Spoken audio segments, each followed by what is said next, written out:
Martínez y Martínez Panza conducen Frecuencia Laboral, el espacio donde los trabajadores son la noticia. Bienvenidos. Muy buenos días, yo soy Lourdes Martínez. Hoy es sábado 29 de noviembre del 2014.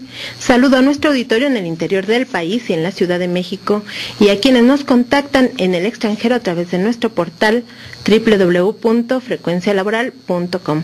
Hola Martín, ¿cómo estás? Buenos días.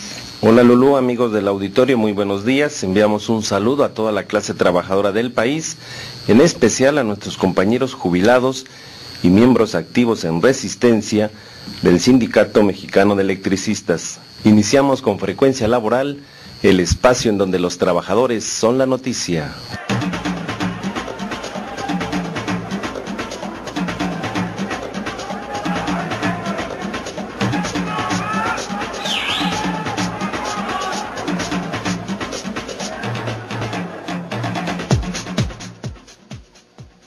Un día como hoy, pero de 1810, fue abolida la esclavitud y el pago de tributos por don Miguel Hidalgo y Costilla en un bando que fue emitido en la ciudad de Guadalajara y que se toma como fecha oficial, aunque ya había emitido otros bandos en fechas anteriores en los que abolía la esclavitud en las distintas ciudades por donde pasaba su ejército.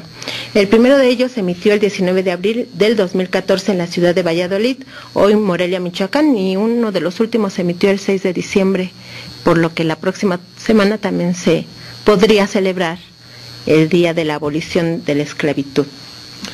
Sin embargo, en México se reinstauró un esclavismo moderno. Durante los últimos 2 años, opinó en entrevista con Frecuencia Laboral el doctor Alberto Montoya Martín del Campo, vicepresidente de ejecutivo del Centro de Estudios Estratégicos Nacionales, Asociación Civil. Dijo que hoy nuevamente le corresponde a la sociedad abolir el neoesclavismo. La abolición de la esclavitud, que fue uno de los primeros actos emblemáticos de la lucha por la independencia en 1810, con lo que se inició un movimiento a nivel continental y mundial para abolir una forma de dependencia y subordinación que había permanecido incólume. Hoy, sin embargo, tenemos otras formas de esclavitud, otras formas de dominación en las que se suprime la libertad, se suprime la posibilidad de que cada quien tome aquellas decisiones que le permitan ser humano en plenitud. Hoy el capitalismo depredador, injusto e irracional que tenemos en México, en donde hemos perdido libertad como colectividad, como país, pero también en lo individual. La nueva esclavitud a la que nos ha sometido un régimen que ha convertido a México en un gigantesco sistema de explotación de nuestros recursos, de nuestro trabajo, de nuestras instituciones, de nuestras actividades económicas estratégicas, a favor de las corporaciones globales, tanto de capital nacional como extranjero, y para beneficio de el puñado de propietarios de estas gigantescas corporaciones. Nos vamos al despertar del gallo. El despertar del gallo. La pregunta del despertar del gallo el día de hoy es: de acuerdo a la Ley Federal del Trabajo, ¿cuál es la función de la Procuraduría Federal del Trabajo? Si conoce la respuesta, llame y participe. Estamos transmitiendo en vivo. Nuestros teléfonos en cabina son 5518-7760 o al número hablada sin costo 01800-581-8248, y lo invitamos a que visite nuestro portal www.frecuencialaboral.com. El próximo miércoles 3 de diciembre del 2014 es Día Internacional del Discapacitado, que se estableció por la Organización de las Naciones Unidas con el propósito de buscar medidas que coadyuven a acabar con la discriminación hacia las personas con discapacidad, principalmente en el ámbito laboral. Para hablarnos del tema se encuentra con nosotros Nancy Belinda González. Ella es representante de la Asociación e Integración Laboral para Personas Discapacitadas, ACE. Muy buenos días, Nancy, ¿cómo estás?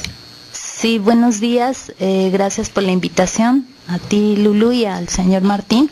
Agradezco este espacio. Efectivamente, el 3 de diciembre es el Día Mundial de las Personas con Discapacidad. Pues es un día que se tiene que levantar la voz en cuestión del rezago que existe en materia de discapacidad. Te puedo decir que a nivel general la OMS marca el 10%. La ONU también ha hecho ordenamientos en cuestiones del rezago que existe en materia de discapacidad. En la cuestión laboral, en lo que compete aquí en este programa, pues hay un número impresionante de personas entre 20 y 40 años que no tienen un empleo. Es muy triste ver la situación en cuestión de rezago laboral, ya que no se tienen los medios necesarios para la integración en este rubro. Bueno, y es uno de los problemas que mantienen la marginación a los discapacitados. Bueno, al 60% de los mexicanos, porque no hay empleo, pero en específico los discapacitados se enfrentan todavía un doble problema. ¿Qué les dicen cuando van y buscan trabajo?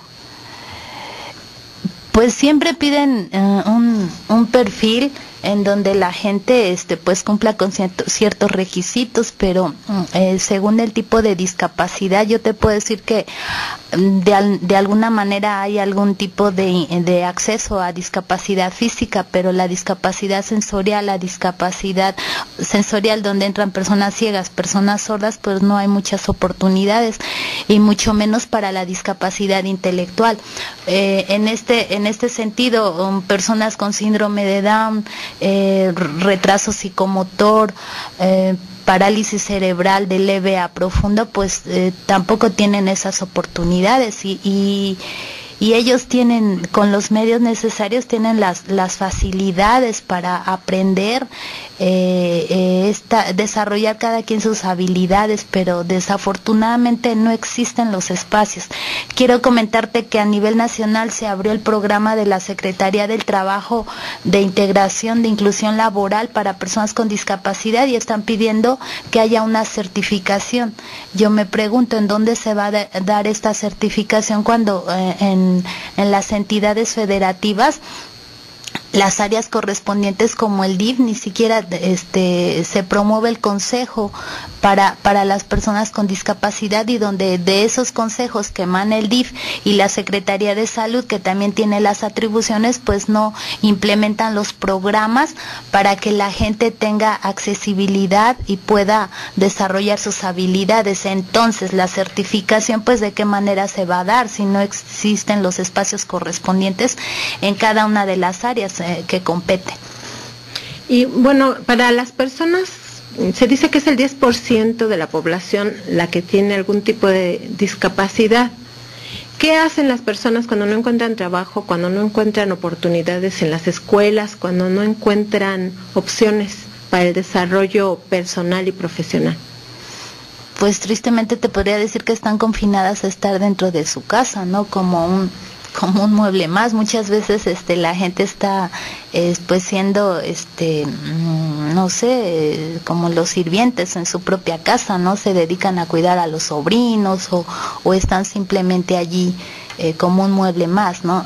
También te quiero decir que la cuestión de las familias es muy importante. Cuando no hay una integración familiar, cuando los padres no se interesan para poder permitir el desarrollo de las habilidades de las personas, pues no hay un avance. Entonces, la mayoría de la gente pues se dedica a estar en casa, ¿no? Muchos están se fomenta la conmiseración, llegan a pedir limosna o se integran a algún programa de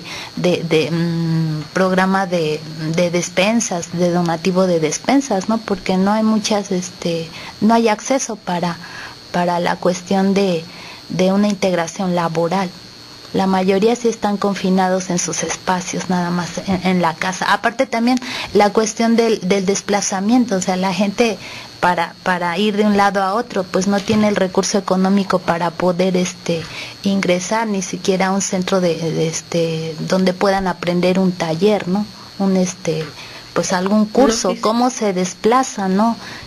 No está la accesibilidad para el transporte, las cuestiones estructurales, las rampas a veces no son las adecuadas, hay que caminar grandes distancias, o sea, no están, en nuestro país hace falta muchas cosas todavía por hacer, ¿no? Y pues todo esto conlleva que si no hay las oportunidades de integración desde la salud, la educación, pues muchísimo menos en lo laboral, ¿no? Falta mucho por hacer. Sin embargo, para ese día, el 3 de diciembre, veremos los discursos oficiales, desde la Presidencia de la República, los gobiernos en los estados, y al final, entonces, con lo que se está mencionando aquí, no hay una política pública que permita garantizarles sus derechos humanos fundamentales a todos estos seres humanos que tienen este problema. Entonces, ¿qué hacer para poder levantar la conciencia de millones de mexicanos y que permita una real integración de todos los que tienen este problema de salud? De las reformas estructurales que emite el gobierno federal, pues existe la ley general de inclusión de las personas con discapacidad. Tienen pues los artículos especifican los beneficios en cada área, donde les da atribuciones principalmente a la Secretaría de Salud y al DIF nacional, y de allí tienen que emanar a los diferentes estados y municipios. Pero la verdad es que la realidad dista mucho, o sea, en letra se oye muy bonito y es perfecto lo que dice en letra, pero la realidad no. Entonces yo creo que es muy importante la unidad en cuestiones de que la misma gente con discapacidad tenga ese empuje y haya esa organización. Siempre hemos comentado como asociación civil que los transportistas, los maestros, los estudiantes se organizan, y la gente con discapacidad cuándo, ¿no? Entonces depende también de nosotros, ¿no? Que exijamos a cada autoridad correspondiente en los estados que se cumplan, porque finalmente no es un favor, es un derecho, lo dicen los ordenamientos, lo acaba de decir la ONU. Un ejemplo en la cuestión del Teletón, ¿no? O sea, el Estado está obligado a dar las condiciones necesarias para que la gente se integre, ¿no? Entonces, ahorita el 3 de diciembre, que es un día muy importante, pues sí es necesario levantar la voz. Yo te puedo decir, señor Martín, que ahorita en el Congreso Federal no hay representación política, ni siquiera en los locales, siempre se ven coartados esos derechos. La Convención Nacional de Personas con Discapacidad, que emitió en su momento el ingeniero Gilberto Rincón, pues dio la apertura para que se permitieran los derechos políticos. Entonces sí es necesario que haya representantes en el Congreso Federal, en el Congreso local, para que se designen los presupuestos. De nada nos sirve ahorita los 100 millones de pesos que el presupuesto de egresos de la Federación para el 2015, 100 millones de pesos divididos en los 32 estados, pues cuánto toca cada estado, ¿no? ¿Qué pasa con los municipios rurales? Ni siquiera tienen accesos, no hay las condiciones. Entonces sí es un llamamiento a toda la gente con discapacidad que exija derechos. Bueno, pues esperemos que lo hagan, igual que toda la sociedad que exija sus derechos. Bueno, pues vamos a estar pendientes de su evento, y quiero darle un saludo a Andrea Luna. Ella hace posible que usted pueda leer las entrevistas o algunas de las entrevistas que aquí hacemos, porque nos ayuda a transcribirlas y las publicamos en nuestro portal www.frecuencialaboral.com. Va a poder leer y escuchar esta entrevista, si usted lo desea. A partir de las 6 de la tarde va a poder escucharla, porque repetimos el programa a partir de las 6:30, y ya se queda ahí toda la semana. Bueno, pues tenemos otro invitado que viene a invitarnos a un evento que van a tener. ¿Por qué no te presentas y nos platicas de qué se trata? Su servidor, buenos días, Juan Luis González Vargas. Muy buenos días, su servidor Juan Luis González Vargas. Soy prosecretario de sucursales del Sindicato Mexicano de Electricistas. Nada más para hacerles una cordial invitación. El día de hoy tenemos la 8ª Asamblea Nacional de Usuarios de Energía Eléctrica en Insurgentes 98, en el auditorio. Este es el objetivo, de que el usuario tenga la oportunidad de conocer cómo nos podemos defender juntos, qué derechos tenemos, dadas las circunstancias que se han presentado con esta famosa de la reforma estructural, de la reforma energética que se ha presentado el Ejecutivo, y bueno, pues ha cambiado todo este panorama que teníamos como servicio público, y bueno, pues actualmente tendremos que buscar la manera de que los usuarios estemos informados, coordinados, y por qué no, que sepamos a qué tenemos derecho para podernos defender en nuestro servicio.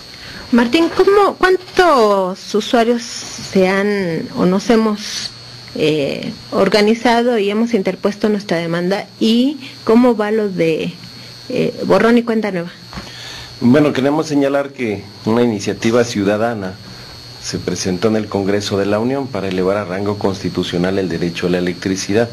Ya tiene más de un año esta iniciativa. Sin embargo, vemos cómo los senadores pues no les interesan reformas que beneficien a los ciudadanos, sino les interesa la entrega de los recursos naturales a las multinacionales. Pero ahí está establecido que se eleve a rango constitucional el derecho a la electricidad, que se establezca una tarifa social justa, la cual el usuario pueda pagar. Además se plantea el tema del borrón y cuenta nueva. Hoy sabemos que han hecho modificaciones a la Constitución, a las leyes y reglamentos, que prácticamente al usuario lo ponen como el quien tiene que pagar todas las corruptelas de los grandes funcionarios como Comisión Federal de Electricidad, de ponerles el medidor de prepago, de hacerles que les quiten el subsidio, y los usuarios se ven amenazados porque no nada más te llegan los contratistas, sino te llega la Policía Federal, en algunos casos te llega la Policía Estatal, Municipal a intimidarte. Y de eso se trata esta asamblea, se trata de cómo el usuario se le explica cuáles son los recursos que se tienen para poder defender el servicio público de electricidad. Esto es un tema político, y entonces tenemos que ejercer nuestros derechos políticos como ciudadanos para poder hacer valer, primero porque no hay un contrato con Comisión Federal de Electricidad como suministrador, segundo porque cada usuario que pagó su contrato con Luz y Fuerza del Centro, lo que pagó fue en depósito, en garantía, que le permitía tener ese medidor, tener su propia cometida y mantener una relación comercial, administrativa con un suministrador y el usuario. Todo esto es lo que de repente no saben los usuarios, pero tenemos registrado que en todo el país pues hay más de 3 millones de usuarios ya que no pagan la electricidad y están acogiéndose a sus quejas en Profeco. Próximamente lo vamos a hacer a través de la Comisión Nacional de Derechos Humanos, porque esta es una violación a un derecho humano fundamental. Imagínate, ¿no tienes luz en tu casa? Pues entonces, ¿qué tipo de vida vas a tener? Cuando con la electricidad pues prácticamente haces gran parte del desarrollo de una familia, y eso es lo que están buscando estos, dejar el tema de la electricidad como una mercancía que no puede ser. Sí, Este respecto, señor Martín, quiero comentar que ahí en Ecatepec hay una asociación civil que les fueron a cortar la luz, Comisión Federal. Entonces ellos tienen tinas de hidromasaje y ya se reunieron varias personas con discapacidades de algunos CAM, Centros de Atención Múltiple de Educación Especial, y están protestando porque, pues, como usted dice, es un derecho. Y el mentiroso de Calderón dijo que iban a bajar las tarifas eléctricas en el 2009, y hoy resulta que se incrementaron en un 25% y ha provocado pues que la inflación esté más del 4% actualmente. Bueno, ¿es hoy? ¿A qué hora y en dónde? Hoy en Insurgentes 98, en el auditorio del Sindicato Mexicano de Electricistas, a las 9 de la mañana es el registro y a las 10 empezamos nuestra 8ª Asamblea Nacional de Usuarios. Estás escuchando Frecuencia Laboral con Lourdes Martínez y Martín Esparza. Seguimos. Tenemos llamadas del auditorio. Celestino Herrera de San Luis Potosí dice que la esclavitud sigue y seguiremos pagando tributo, como decía Emma Godoy. Saludos a todos. Un saludo a todos los de San Luis Potosí de parte del programa Frecuencia Laboral, porque nos siguen cada semana, y cuando no puedan escucharlo porque seguido les cortan la señal, ya saben que después de las 6:30 de la tarde de los sábados subimos el programa, la repetición, para que la puedan escuchar cualquier día de la semana en www.frecuencialaboral.com. Brambila, saludos a todos los que participan en el programa. Muchas gracias. La señora Blanca de Tulancingo dice que haya solución a todos los problemas que hay en el país y que se acabe toda la corrupción por parte del gobierno. José Ignacio Bernardo dice que hace tiempo en su programa estuvo el señor José Humbertus, y sí estuvo aquí, que si podemos dar el teléfono, pero dice que es asesor de pensionados y jubilados. No, él es asesor de los que están luchando por defender su vivienda en el Estado de México. Para que podamos encontrar su teléfono. Jaime Bueno, Albarra. En general no damos los teléfonos porque se puede prestar, pues no sé, vayan a sufrir un susto nuestros invitados. Mejor le decimos a José Humbertus que lo andan buscando y le damos el teléfono de él. Sí, está bien. Jaime Albarrán de Xochitepec, ¿cómo van lo de las pensiones de la segunda etapa? Bueno, esa es una pregunta para nosotros. Tenemos información que la vamos a dar más adelante. Beatriz García felicita al programa, dice: tenemos que hacer conciencia para saber el problema que tenemos. Fernando Gutiérrez saluda a todos los que estamos aquí en la central de trabajadores. Ernesto Hernández: el gobierno engaña y gobierna por medio de la televisión y los medios de comunicación. Dice: la protesta de los anarquistas está manejada por el gobierno. Saludos a Frecuencia Laboral. Francisco Valencia dice: para los del Instituto Politécnico Nacional, no están tomando en cuenta los alumnos que se quedan fuera del instituto. El problema es la estructura, no el examen. Dice: no se trabaja sábados y domingos en el IPN, a diferencia de algunas escuelas privadas, no se comprometen para que el instituto, el que aplica a un lugar, lo tenga. Los grupos porriles, los directivos, todos renuncien y ocupen los cargos personas que lleguen, pero no por amiguismos. Roberto Valencia de Chimalhuacán: sobre el tema de los desaparecidos, podemos ver que el gobierno está coludido con el delincuente. Lo que pasó en Ayotzinapa es uno de esos casos donde la delincuencia y el gobierno están coludidos. Nos vamos a Derecho y Justicia para los trabajadores. Derecho y Justicia para los trabajadores. Licenciado Jesús Luna, buenos días. Martín, mucho gusto en saludarte. Hay varias llamadas. Dice Filemón Rodríguez, dice: hace 7 años inició un juicio del cual en la Junta Local emitió un laudo que le daban la razón a la empresa. Se amparó y ordenaron un nuevo laudo, el cual la Junta volvió a emitir un juicio absolviendo a la demandada. Me notificaron el 18 de este mes, pero cuando buscó a su abogado le informaron que falleció. ¿Y qué puede hacer, licenciado? Pues nomás que recuerde que tiene 15 días para poder interponer otro amparo, 15 días hábiles, que empiezan a contabilizarse a partir del día siguiente en que fue notificado.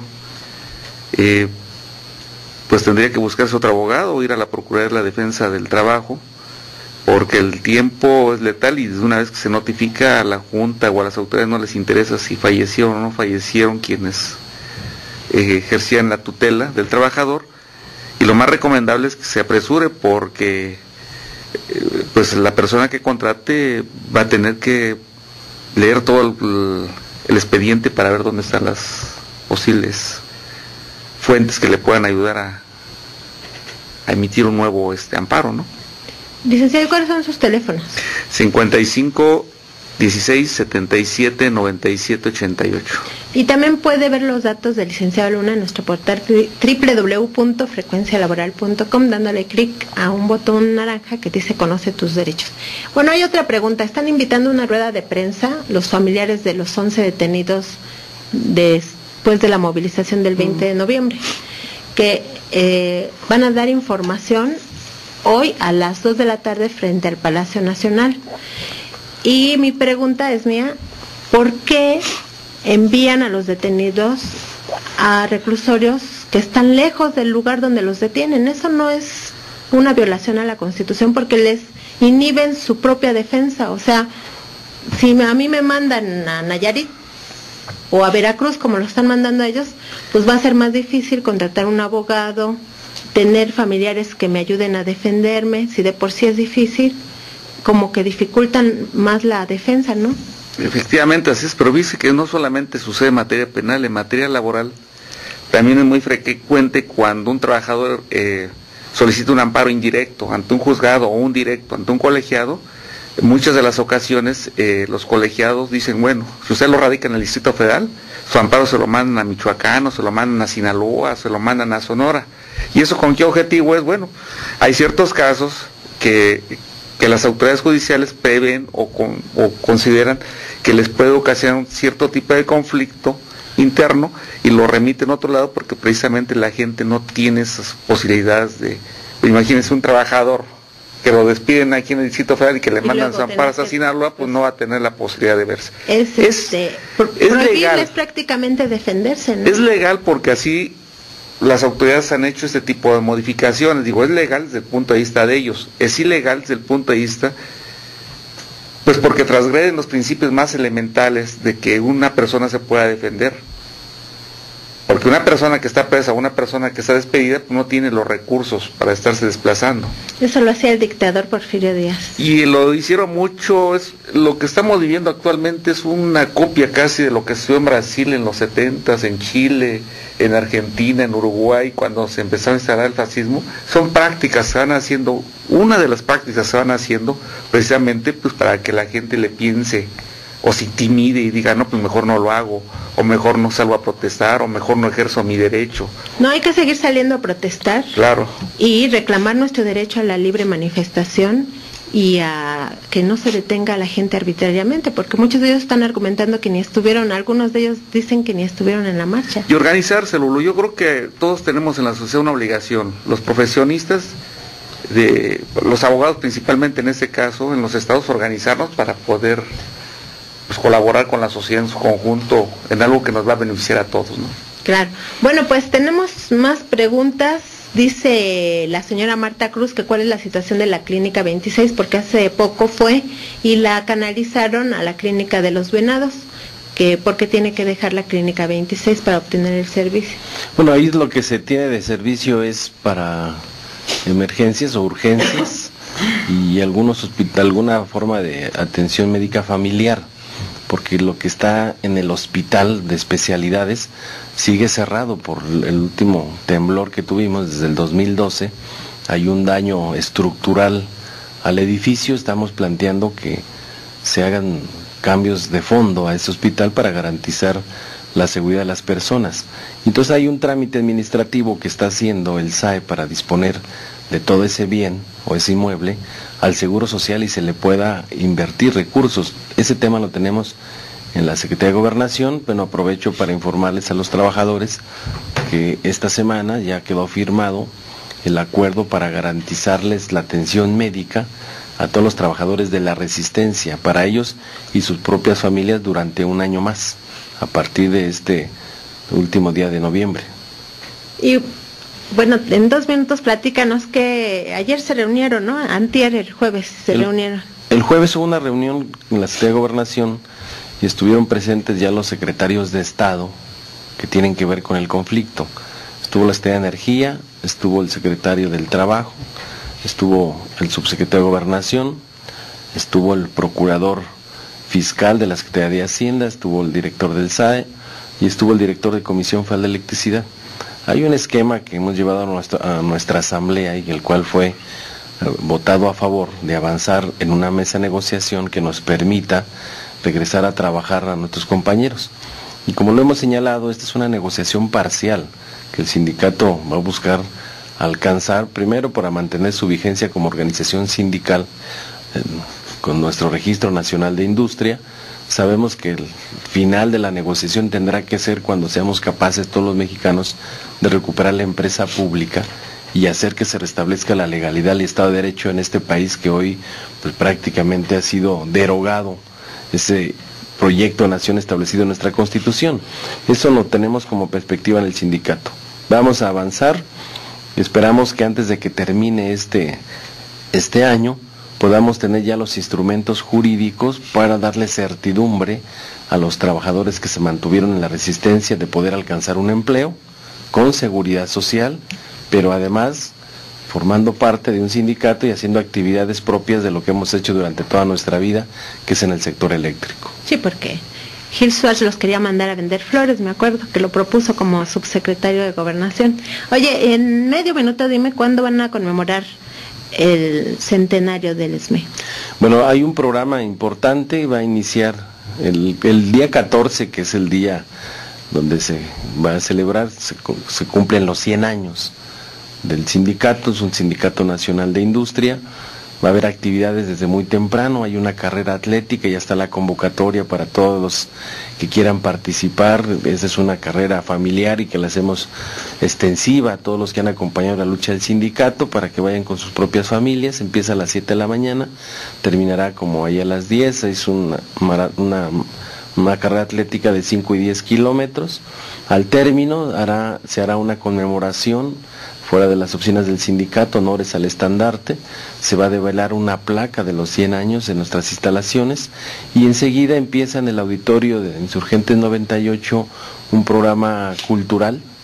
Va a haber obras de teatros, va a haber sátira, va a haber opiniones, va a haber intelectuales y académicos que van a ir a hablar sobre los 100 años del sindicato, y por la noche estará León Chávez Teisteiro, este gran músico que va a llegar de Inglaterra para venir a tocar exclusivamente a la conmemoración de los 100 años del sindicato.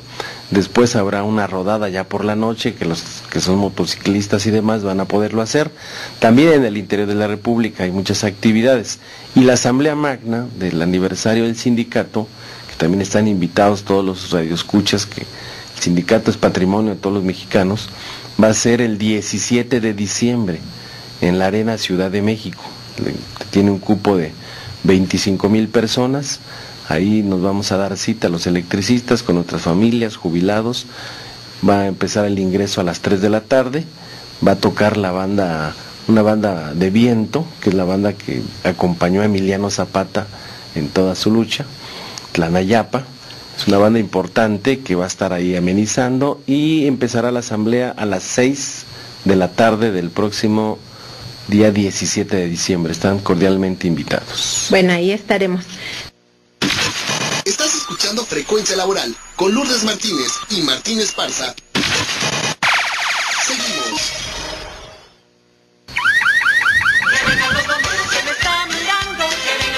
Prevención laboral con el bombero peregrino. Hola, muy buenos días. Les habla su amigo el bombero peregrino. Hoy les platicaré de los riesgos de utilizar carbón para calentarse. En esta temporada de intenso frío, aumenta la necesidad de calentar la casa por la noche, pero también aumenta el riesgo por hacer esto. El asesino número 1 es el monóxido de carbono. Este gas es uno de los productos de la combustión de la madera y del carbón. En las zonas rurales es muy común que se calienten con leña o carbón en el brasero, y aquí es donde está el peligro. Si no está bien ventilada la habitación, el monóxido de carbono comenzará a actuar. Las personas se quedan dormidas y de este sueño jamás despertarán. La recomendación es que utilice calentadores eléctricos, y si utiliza leña o carbón, los utilice en una chimenea que saque los gases y humos al exterior, y así disfrutará del calor y vivirá para contarlo. Para mayor información, comuníquese con el cuerpo de bomberos más cercano o llame al 068 o escríbame al siguiente correo electrónico: antonioperegrinorojo@yahoo.com.mx. Informó para Frecuencia Laboral su amigo el bombero peregrino. Quiero darle un saludo a todos nuestros colaboradores voluntarios, al Popeye, Joel Hernández, quien está aquí ayudándonos todos los sábados. También se encuentra Andrea Luna, como ya lo había comentado, y el amigo bombero peregrino, Antonio Peregrino Rojo. Está David Muñoz en los controles técnicos. Él hace posible que usted nos escuche en su hogar. Tenemos más información sobre el organismo que mide la pobreza en México, el Consejo Nacional de Evaluación de Políticas de Desarrollo Social, el Coneval. Se realizó el miércoles 26 de noviembre del 2014 en el Senado de la República una jornada de audiencias públicas sobre la reforma a la Ley de Desarrollo Social que está por discutirse y aprobarse en el Senado. Ya se aprobó en la Cámara de Diputados. Entre las críticas que se le hicieron está el hecho de que prohíbe que cualquier investigador que haya pertenecido a algún sindicato sea presidente del organismo. Con esta medida de discriminarán a miles de investigadores de universidades públicas, quienes en su mayoría pertenecen a algún sindicato, advirtió el doctor Julio Volvinic, investigador del Colegio de México.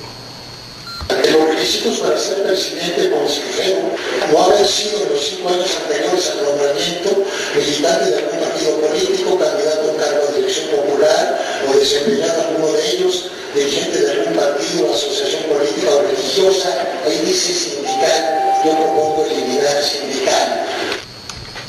Marginarían a miles de investigadores. Bueno, también dice que estuvo muy mal hecha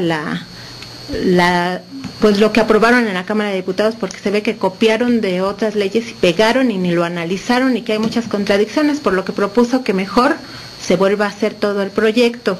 Con esta reforma a la Ley de Desarrollo Social que aprobaron ya los diputados federales, que se discute en el Senado, como les decía, está en riesgo el empleo de los trabajadores de base y de honorarios del Coneval, pues se dispone que pasen a formar, que pasen del apartado B al apartado A, y que con eso pues también se propone que se les liquide. Y pues el secretario de Desarrollo Social del Estado de Guanajuato, Héctor Jaime Ramírez, dijo, bueno, pues si han hecho el trabajo todos estos años y son los que nos han dado a conocer realmente cómo está la situación de la pobreza, pues que los dejen donde están, porque han hecho, pues todo indica que bien su trabajo y que no les toquen su empleo, pero sí está en riesgo. Así es que tal vez pasen a engrosar las filas de los pobres que reportan en sus estadísticas, ¿no? Otra crítica fue que no es obligatorio para el gobierno federal tomar en cuenta o asumir las recomendaciones del Coneval para el combate a la pobreza en México. Bueno, también el secretario de Desarrollo Social del Estado de Guanajuato, Héctor Jaime Ramírez, demandó que en la nueva ley se le otorgue al Coneval la capacidad de auditar los fondos de los ramos 33 y 9, que esos fondos están orientados al combate de la pobreza, así como los de la Cruzada contra el Hambre, porque dice que en los últimos 4 años han hecho una maniobra que consiste en que cambian la zona de atención emergente. Entonces, una vez que cambian la zona de atención emergente, no da tiempo de canalizar los recursos. Si cada año la están cambiando, pues no llega el recurso nunca a las zonas de atención emergente, ¿no? Y que ha sido una maniobra. Entonces, ¿dónde se quedan esos recursos si no se están invirtiendo, por ejemplo, en la montaña de Guerrero, que es la zona más pobre, o en las zonas de Oaxaca o Chiapas, y cada año están cambiando la zona? Es una maniobra, dice él. Entonces, curiosamente, no se aplican los recursos contra la pobreza con este tipo de maniobras.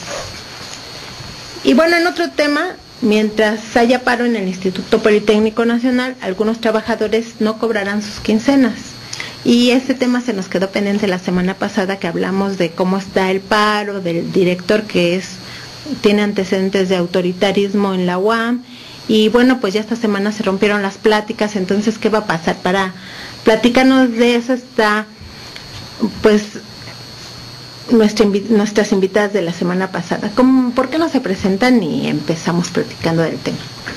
Agradezco el espacio. Mi nombre es Graciela Muñoz, soy la secretaria general de UPIXA, por la parte docente. Bien, pues el conflicto en el IPN, quiero puntualizar que no es de tipo laboral, sino institucional y político. Sin embargo, por la parte laboral, quiero mencionar que se tiene conocimiento, al menos en la UPIXA, del despido arbitrario de 400 trabajadores contratados por honorarios de entre profesores, administrativos y de mantenimiento. Ellos andan en una antigüedad de 1 a 16 años de servicio, y por si fuera poco, para pagarles el mes de octubre, la autoridad los obligó a firmar su renuncia. O firmas o no hay despido, fue lo que les comentaron. No hay no hay recontratación. No hay pago, no. O firmas o no hay pago, es decir, su pago del mes de octubre. Desde luego, una parte de estos trabajadores no quisieron firmar y por consiguiente no han recibido su pago hasta este momento. También se les advirtió que no se atrevieran a demandar porque se iban a crear antecedentes que les impediría posibilidades de ser contratados en otro empleo o en el mismo. ¿Cuál fue el argumento que la autoridad utilizó para su despido? El cierre de las instalaciones por parte de los alumnos, la no generación ya de recursos propios, por consiguiente no hay dinero para pagarlas. Esto es definitivamente falso, porque la contratación de estos compañeros ya estaba considerada en el presupuesto anual de 2014 que se le asigna a la UPIXA. Sin embargo, bueno, pues los compañeros aún están buscando la manera de que se restablezca esta arbitrariedad que fue en su contra y que pues definitivamente, como vuelvo a insistir, no es un paro laboral, sino es un paro institucional y político. Entonces no tendría realmente por qué ser ellos víctimas de esta situación. Hay otras cuestiones también importantes que quiero también puntualizar, como los programas que sea de basificación de profesores, que ya se estaban esperando desde hace un buen tiempo, desde 2012, la basificación a profesores interinos, de los cuales pues hasta este momento no pudieron concretarse en su totalidad. La mayor parte de ellos sí fueron resueltos y bueno, pues esperemos que ya por estas fechas puedan recibir ellos su nueva clave presupuestal y desde luego el pago que tendría que ser hasta enero del 2015. Hay otro programa también de incremento de horas donde algunos profesores esperan ser de tiempo completo, de medios tiempos o tiempos completos o medios tiempos, y estas personas pues definitivamente cambian totalmente sus condiciones laborales. No fue posible que este programa pudiera salir por parte del sindicato, la sección 60 y el IPN, dadas pues todos los retrasos que se ocasionaron. Y bueno, o sea, siguen todavía más repercusiones en cuanto a la situación de los docentes, como las becas de desempeño y las becas de COFA, que igualmente, aunque este tipo de becas, bueno, pues ahora sí que no tienen ninguna, no están firmadas por la parte sindical, sino simplemente son por la parte administrativa del Politécnico. Igualmente, o sea, se han estado retrasando al no existir el nombramiento del director general, y con ello obviamente pues no pueden salir las convocatorias también para el proceso de promoción docente, para la evaluación de categoría de profesores. Son convocatorias que tiene que sacar la dirección general. Entonces, aunque tardíamente ya pudieron publicarse en la plataforma del Politécnico, pero ahorita viene otro problema más, que la mayoría de los profesores tienen su documentación dentro de las instalaciones y al estar cerradas pues no pueden accesar a ellos y pues seguramente se va a retrasar. Maestra, en medio minuto, ¿por qué no nos platica qué va a pasar con el semestre? Porque es la preocupación de muchos padres de familia y se ha estado comentando qué va a pasar. Bueno, hasta este momento no hay nada oficial en el sentido de que se tenga que perder el semestre, no ha sido notificado por el nuevo director general. Los profesores estamos dispuestos pues a ajustar los tiempos y demás sobre todo en lo que nos queda del año, si es que este movimiento se levanta antes del día de que se termine, o sea, que lleguen las vacaciones, más bien que inician el 19 de diciembre. Pero aparte tenemos un colchoncito en enero, porque tenemos nosotros o sea, los alumnos tienen vacaciones largas y nosotros regresamos por los primeros días de enero. Entonces ese tiempo se podría aprovechar para ajustar esos tiempos y poder regularizar pues el semestre sin que se tenga que perder, darle continuidad a él. Y aparte, bueno, pues se podrían tomar por lo menos una semana de febrero para poder ajustarlos. Pero definitivamente hasta ahorita estamos optimistas, no creemos que se vaya a perder el semestre. Ah, bueno, pues qué bueno, qué bien. Nos vamos a un corte y regresamos. Maestra, si me manda sus comentarios, se lo publicamos con mucho gusto en www.frecuencialaboral.com. Estás escuchando Frecuencia Laboral con Lourdes Martínez y Martín Esparza. Seguimos. Hay un nuevo comité directivo del Sindicato Único de Trabajadores de la Industria Nuclear, SUTIN. Para informar los detalles se encuentra por teléfono Carlos Guillén en la línea. Buenos días, Carlos Guillén. Buenos días, Lourdes. Buenos días, Martín. Pues en efecto, este jueves el Sindicato Único de Trabajadores de la Industria Nuclear tuvo sus elecciones tanto en el Centro Nuclear como en Maquisco, en el Estado de México, y en Veracruz.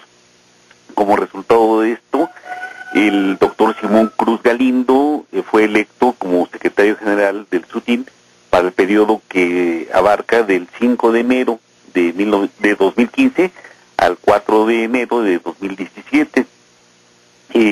Con el compañero Simón Cruz, habemos otros 18 integrantes del comité ejecutivo. Un servidor va a estar en la Secretaría del Exterior nuevamente, y pues tendremos que enfrentar una serie importante de retos que todos los trabajadores del país tenemos, pero en particular los trabajadores nucleares. En nuestro caso, pues el asunto central que debemos atender es el de la defensa de nuestra materia de trabajo. Como todos sabemos, la reforma energética, las actividades, las leyes en materia de educación, de ciencia y tecnología no favorecen el desarrollo del país, y el SUTIN está comprometido en luchar por una política científica, por una política energética que den un papel importante a las aplicaciones pacíficas de la energía nuclear. Esto lo tenemos que hacer, por supuesto, superando los problemas internos. Lamentablemente hemos tenido algún periodo de deterioro en la vida sindical. Por lo tanto, otro de nuestros objetivos centrales es la normalización de la vida sindical, y consideramos que es fundamental el que logremos la unidad de los trabajadores nucleares y la unidad con el movimiento sindical democrático para lograr nuestros objetivos. Y una cosa que me parece importante destacar, en nuestra asamblea en nuestras asambleas, una participación del 85% de los trabajadores afiliados en las asambleas, y seguramente habrían sido más, pero había compañeros que estaban en comisiones de trabajo, y entonces fue una alta participación, y por primera vez en la historia tenemos tenemos la más alta participación de compañeras en el comité ejecutivo. El 37% del comité ejecutivo nacional va a estar integrado por compañeras trabajadoras, que de cualquier manera nos deja un poquito abajo de la afiliación. El 44.4% del sindicato son compañeras trabajadoras. Gracias, nosotros vamos a estar pendientes después a ver si tenemos oportunidad de entrevistar al nuevo secretario general. ¿Cómo no? Y pues, gracias por la atención de contestar nuestra llamada. Muchas gracias, Lulu. Muchas gracias a todos. Hasta luego. Margarita Sánchez de San Luis Potosí nos comenta que todo mundo acusa a Peña Nieto de la situación del país, pero no hay que olvidar que Fox y Calderón estuvieron 12 años y también robaron. Dice que en la época de bonanza de Fox, del petróleo Fox, en el periodo de Fox se recaudaron más de $600 millones de la venta del petróleo. ¿Y qué fue de ese dinero? Javier Esteban Chavarría también quiere hacer una invitación a usar las energías limpias para bajar los costos, dice, y los índices de pobreza. Enseña a hacer calentadores solares, filtros de agua, purificadores de agua. Para más información, comuníquense al 58 42 02 71. Y en otro tema, las propuestas del presidente de la República para el combate a la injusticia dejaron insatisfechos a representantes del PRD, del PAN, en la Cámara de Diputados, que es parte del cuerpo legislativo que va a discutir la serie de iniciativas que el presidente anunció que van a sacar, entre otras cosas porque llevan tiempo, no se producirá un efecto inmediato, pero dice el coordinador de la bancada del PRD, Miguel Alonso Raya, que dejarle el control de la policía a los gobernadores no soluciona el problema de la corrupción, y recordó que hay muchos gobernadores que tienen acusaciones de nexos con el narcotráfico, por lo que opinó que la propuesta del presidente fue una simulación. Se requiere una auténtica reforma de Estado en materia de transparencia, de rendición de cuentas y de combate a la corrupción.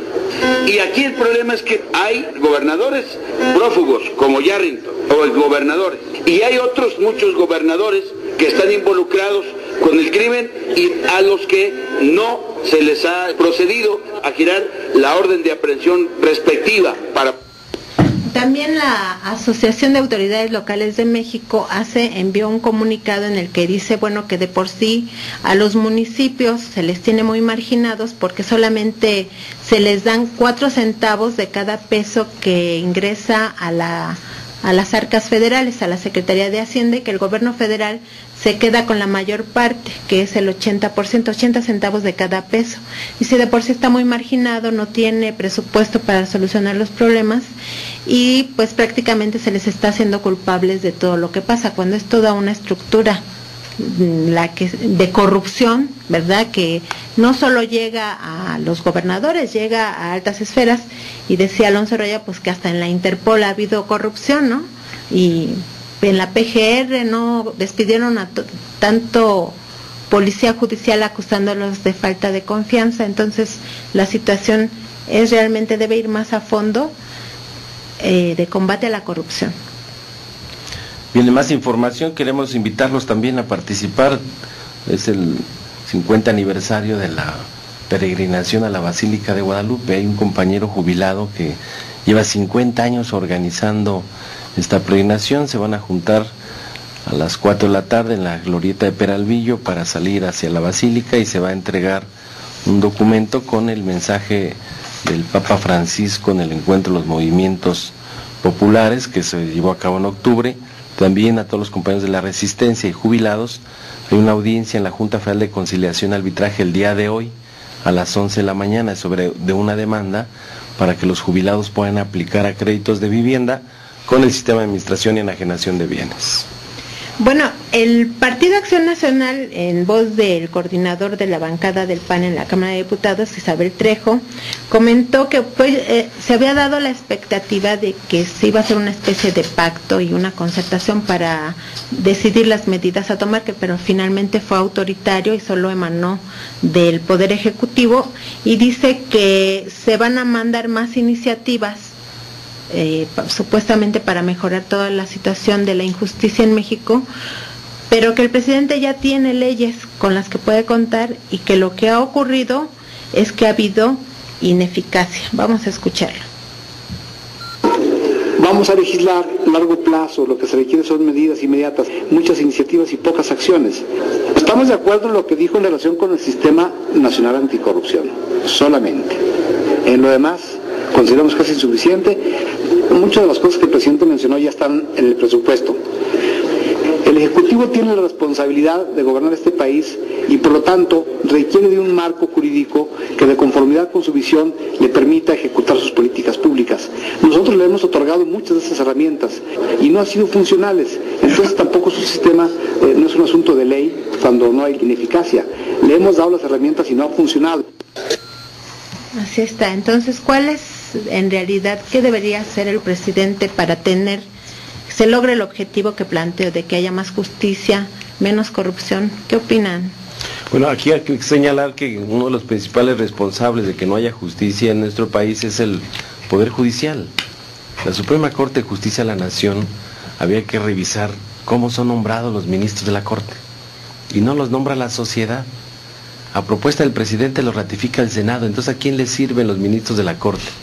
Ellos tienen una autonomía que se permiten adjudicarse los recursos que sean necesarios para sus salarios y prebendas y aguinaldos y demás, pero vemos las sentencias que son contrarias al interés de la nación y que privilegian solamente a grupos del poder y a multinacionales, y lo vemos en muchos casos, incluyendo el caso del Sindicato Mexicano de Electricistas, que la Corte fue quien violentó nuestros derechos adquiridos como ciudadanos mexicanos y trabajadores de este país, y así podemos enumerar.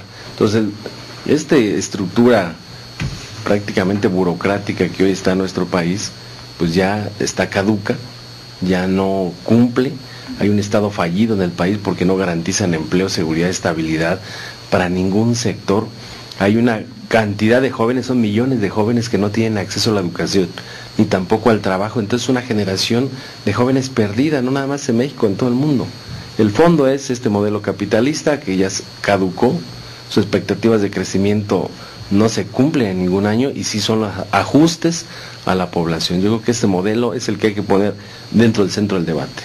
Yo tengo 3 demandas. Una, que le quiten las gratificaciones de fin de año a los altos funcionarios públicos y que llegan a ser superiores a $500,000 de pesos en el caso de todos los ministros, magistrados y demás. Que les quiten las pensiones injustificadas cuando no tengan más de 30 años de servicio, por ejemplo a los presidentes de la República. Que utilicen los análisis, las investigaciones que ha hecho la Auditoría Superior de la Federación para sancionar la corrupción, porque ahí están las investigaciones, hay corrupción por todos lados y no hay un solo funcionario público en la cárcel. Además también el tema de los impuestos, las grandes empresas no pagan impuestos. Hoy Televisa lanza su Teletón, pero en la Cámara de Diputados crearon una ley para que Televisa pudiera evadir 3,000 millones de pesos de impuestos. Y entonces llama a todo mundo a que le meta al Teletón, dice que todas sus aportaciones son deducibles de impuestos, pues si no queremos que le estén dando miseria o migajas a la población, que cumplan con sus obligaciones fiscales, como lo hacen los trabajadores, que ahí sí no hay forma de evadirlo, porque eres trabajador cautivo, ahí sí te retienen el 32% del impuesto sobre la renta. El tema del IVA lo tienes que pagar, la población lo tiene que pagar, el IVA por todo lo que se consume en este país, y estos tranquilamente les hacen leyes para que evadan, y no poquito, miles de millones de pesos en este país. Es hora de irnos. Muchas gracias a todos nuestros colaboradores voluntarios, el licenciado Jesús Luna, Toño Peregrino, Andrea Luna, David Muñoz y el Popeye que está operando aquí todos los sábados. Muchísimas gracias, hasta la próxima. Frecuencia Laboral. Escúchanos el próximo sábado de 7 a 8 de la mañana por el 760 de AM.